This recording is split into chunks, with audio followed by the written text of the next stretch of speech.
Hello, everybody, and welcome to the third day of Virgo season? Question mark. I don't know. I already shuffled these, so I'm just gonna give them two shuffles.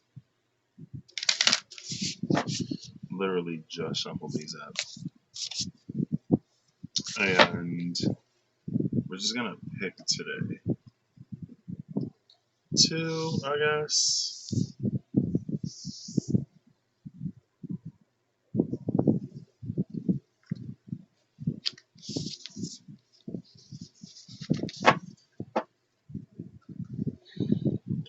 The bottom over here is the Two of Coins. Did she not come out like yesterday? Yes, that did. Maybe. Merry Christmas. Merry Christmas. Oh, wow.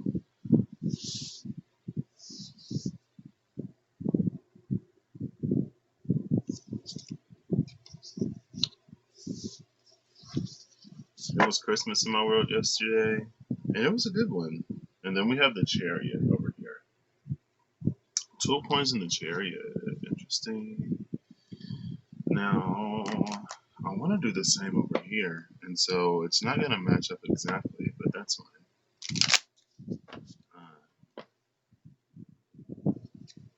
Oops.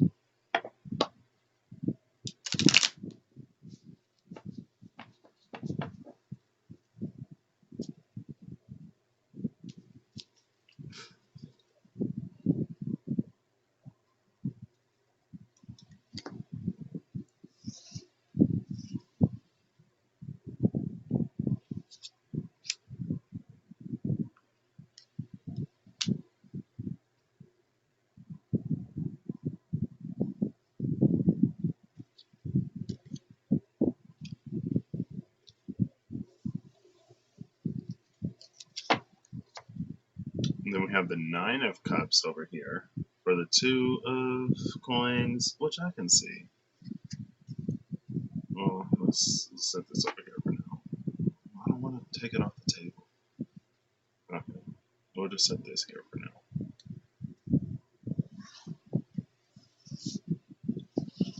Nine of Coins and the Two of Cups. This one is really throwing me off.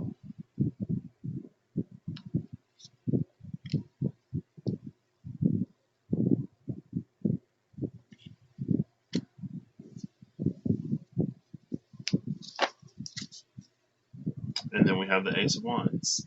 Ace of Wands for the Chariot. The Nine of Cups for the Two of Coins. Decisions. But these are our limitations, right? So over here, overall, it just feels like we're not really going after what it is that we truly desire.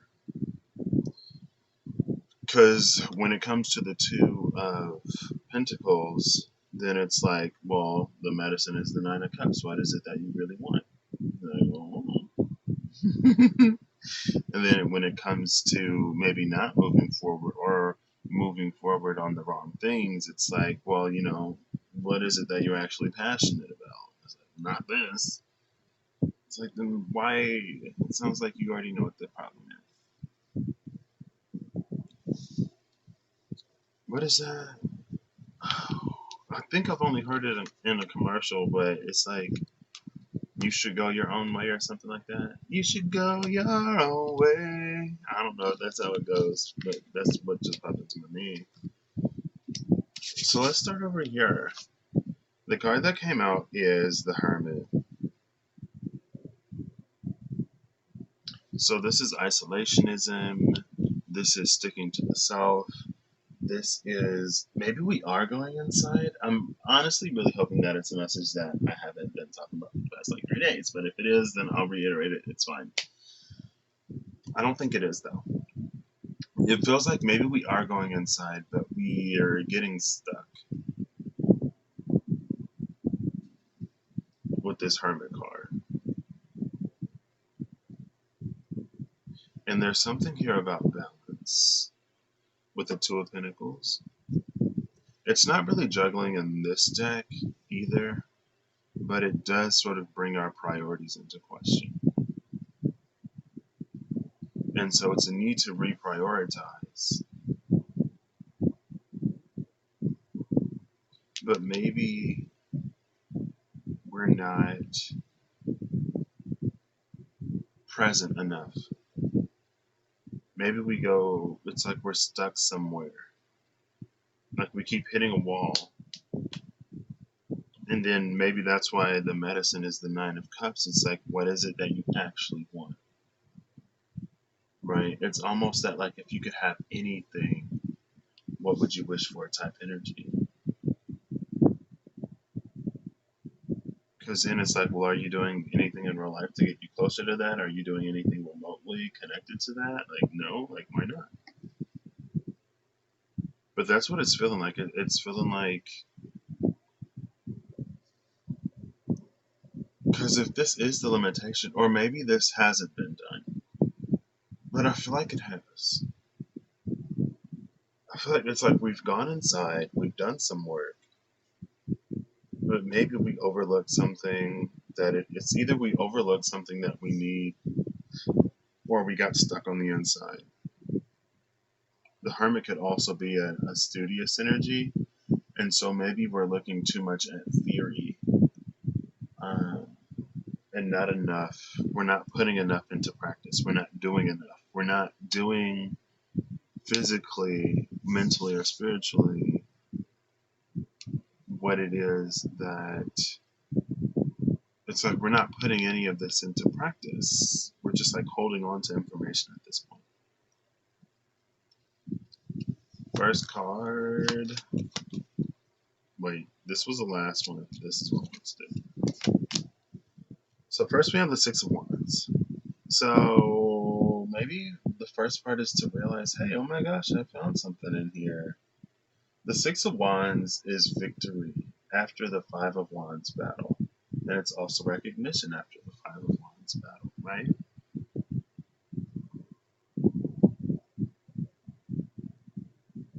Maybe we need to recognize the self that we found. Maybe we went inside and we found something, but we don't necessarily recognize it as self. And now here's the Chariot, where the Chariot is at the bottom of the deck over here. And it's for us to move forward with this recognition. Again, to me, this is like, you see the light horse and the dark horse, that's putting it all into action, that's putting it all into play, that's doing something with it. And I think that's an energy that we don't too often associate with the Chariot. I did a whole study on the Chariot a minute ago because, I don't know, I found a video and they're like, pick a card, or like, let a card pick you, or whatever, and dive into that energy and see what it's about. And like, the Chariot, to me, it's like the perfect introvert extrovert, because it goes inside, it finds itself, and then it gets this conviction and it moves forward with that conviction. So it's like, it is really, really fast, but it doesn't compromise the self either. Like, sometimes a charioteer is also like a warrior or something, right? And so they're smart and they're cunning and they're battle tested. I mean, Six of Wands, battle tested. Last card is the Five of Cups. So this completely shifts this. Because now it brings in the emotion. 6-7-5. This is not in order at all. 6-7 was. And then there's no 8 here either. The Hermit is a 9. 9 of Cups is a 9.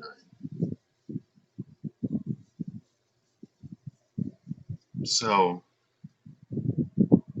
now it's like this, well, or it could be spiritual, or it could be a job. It takes us back to a situation where we weren't good enough. And so maybe we went into the closet to cry with this Hermit energy. Maybe after we were done crying, we looked back on our own life and we were like, well, I know that everything happens for a reason, so let me try to find the reason. And maybe you found the reason. And now it's time for you to come out of this energy, move forward, and to approach this situation again, because all hope is not lost, right? That's a message for the Five of Cups too. All hope is not lost. There are 2 cups still up, while 3 cups are spilled. It can still be salvaged and recovered. And honestly, I mean, with the 2 of Cups still upright and the 3 of Cups on the ground, it's like you can do something pretty spectacular with this. Sometimes, in some ways, things have to fall apart to get us to see a truth. And like I said, I feel like we found it, and the medicine now is to like recognize it, move forward with it, and to proceed beyond the limitations of the past. Because we're different, we're better now. Because we've healed and we've grown. Ooh, that one's for me too. Over here we have judgment. Oh, the heavy hitters, man. The heavy hitters. Many hands make light work. There's a lot of hands on this judgment card. Y'all probably didn't see it. So we got judgment and then the chariot at the bottom of the deck. Word. This could be critical of the self. There we go.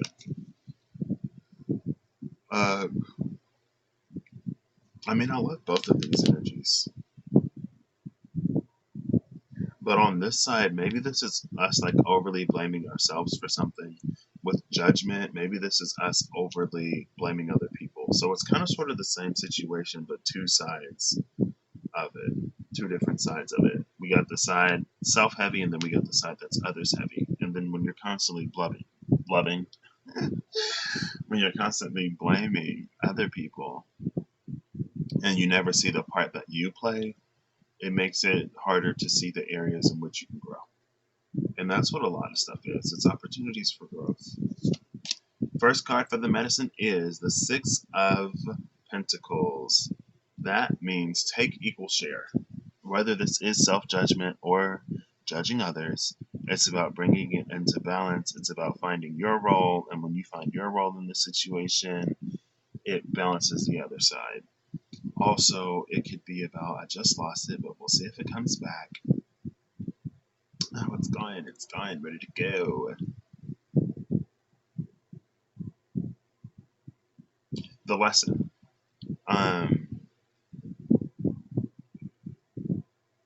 Sometimes, like, if we ask ourselves, sometimes we ask ourselves why something happened. But we can also ask ourselves, what do we positively have to gain from the situation, right? And let's say you got taken advantage of, and you can be like, well, I learned never to trust that. Bleep, bleep, bleep, bleep, bleep, bleep, bleep, bleep.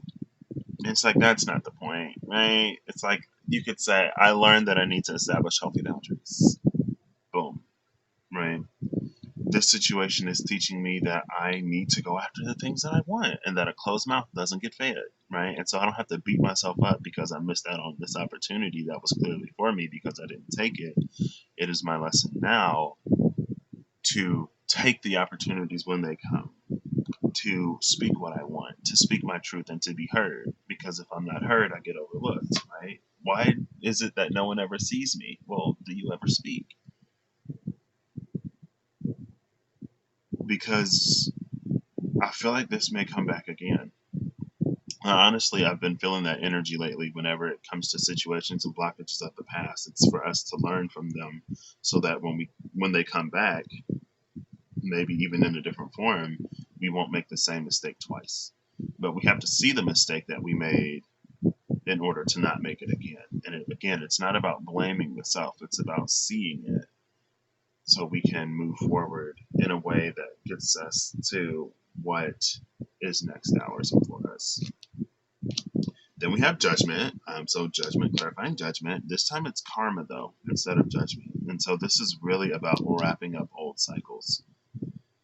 Karma can kind of be what we accrue when we don't follow our dharma. And our dharma is kind of sort of our purpose, kind of sort of our life path. It's what's for us in this lifetime. But like really for us in this lifetime, like what aligns to who we are as a person, as a soul. And when we don't follow that or when we act against it, we can accrue karma.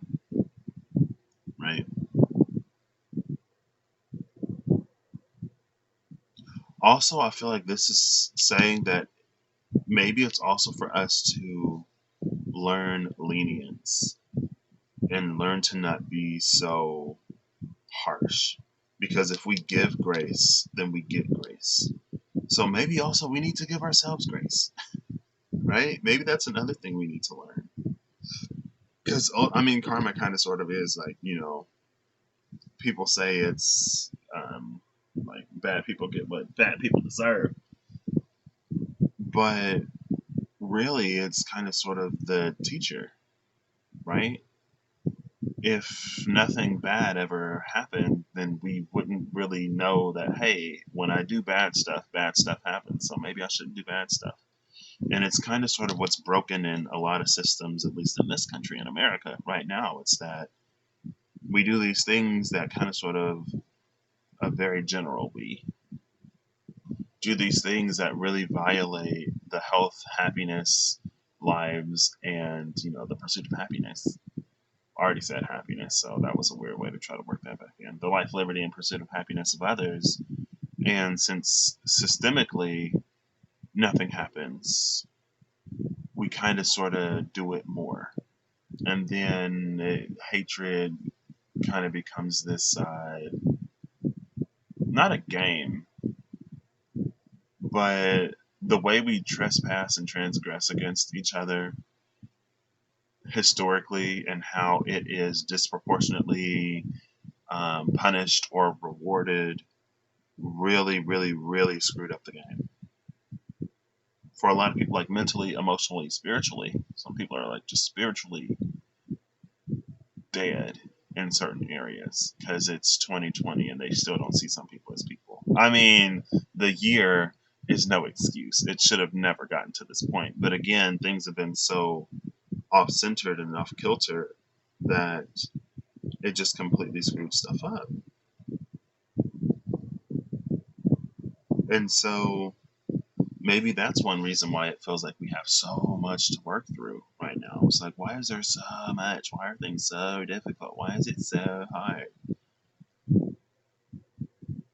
Because there's a lot that needs to change and shift and evolve. Karma also, I mean, especially with the Six of Pentacles, when done properly, it leads to evolution. And then here comes the Magician, which is creating something out of that brand new space. This is clearing the table, removing the clutter so that the Magician can go to work. It's almost like the Magician can't work if his space is cramped or full, right? Because then where's this stuff gonna go? Maybe he needs to polish his tools. Maybe his tools are dull or rusty. Maybe he's not even working with a complete set of tools. Maybe he has to clear through these karmic lessons to claim more tools, right? And one of the tools is the cup, the heart, the spirit. The other cup is another tool is the wand, which could be the soul, right?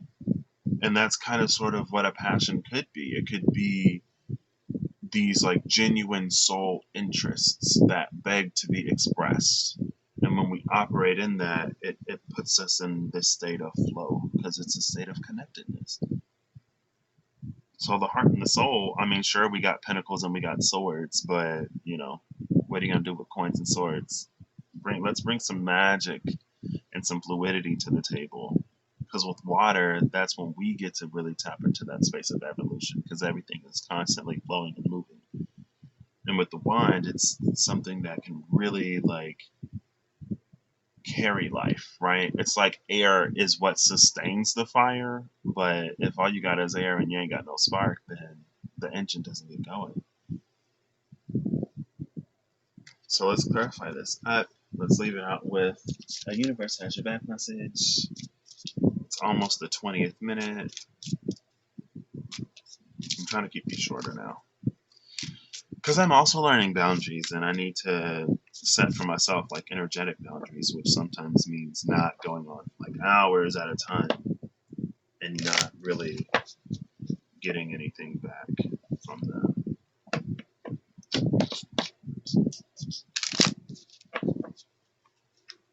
Or just like pouring constantly. In two places now. One place is fun though, because I really get to expand. It's like I tap into it over there, but then I expand on it over here, which is interesting. But I guess this is a more collective space, so is it really? All right, we'll take this one, and we'll also take this one. Bottom of the deck is I surrender to a power greater than me. And that power greater than you sometimes can just be your inner power, because your inner power is connected to the power that's greater than you, right? That's the piece of Him, the image that we're created in. Non-judgmental, even though Old Testament God was a little harsh.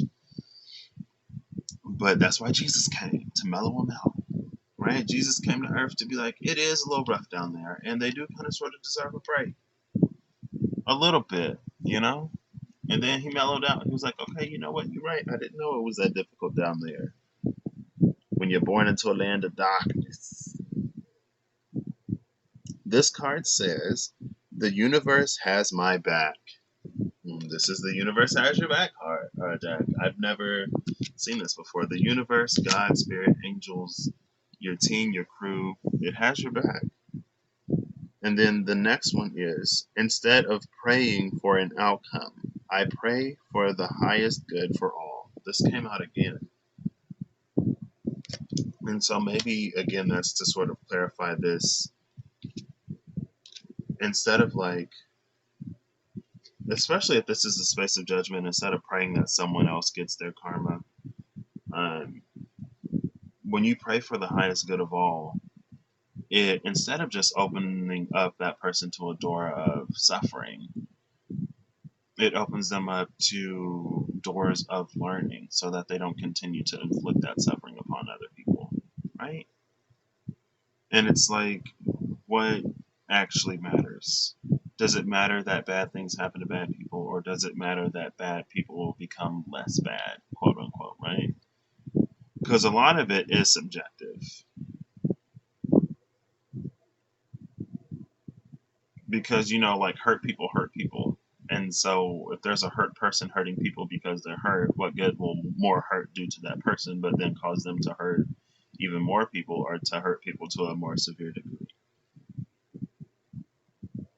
right? At least pray that someone sees the error of their ways, because then, I don't know, they could learn from it and grow. So that's what I got today. We need to tap into the space of our passion, because again, when we're tapped into our passion, we're tapped into that, into these greater pieces of ourselves that will then allow us to move forward in a way that is not as obstacle and blockage heavy. We can clear all of that up. And then over here, it was about this. It can also be an energy of over explaining things. Because with the Two of Pentacles and the Hermit, I just got it. It's like over explaining things to minimize impacts, or overly analyzing things to reduce how much we're affected by something. And what we need to do is recognize it and accept it, move forward, and then within ourselves find a balance and find a perspective that we can take what happened as it was. We can get the lesson, and we can also move forward with it. All right, that's what I got for y'all. I hope y'all have a good whatever whenever you see this, and I will catch y'all later. Bye bye. Bye bye bye bye bye bye bye bye bye bye bye.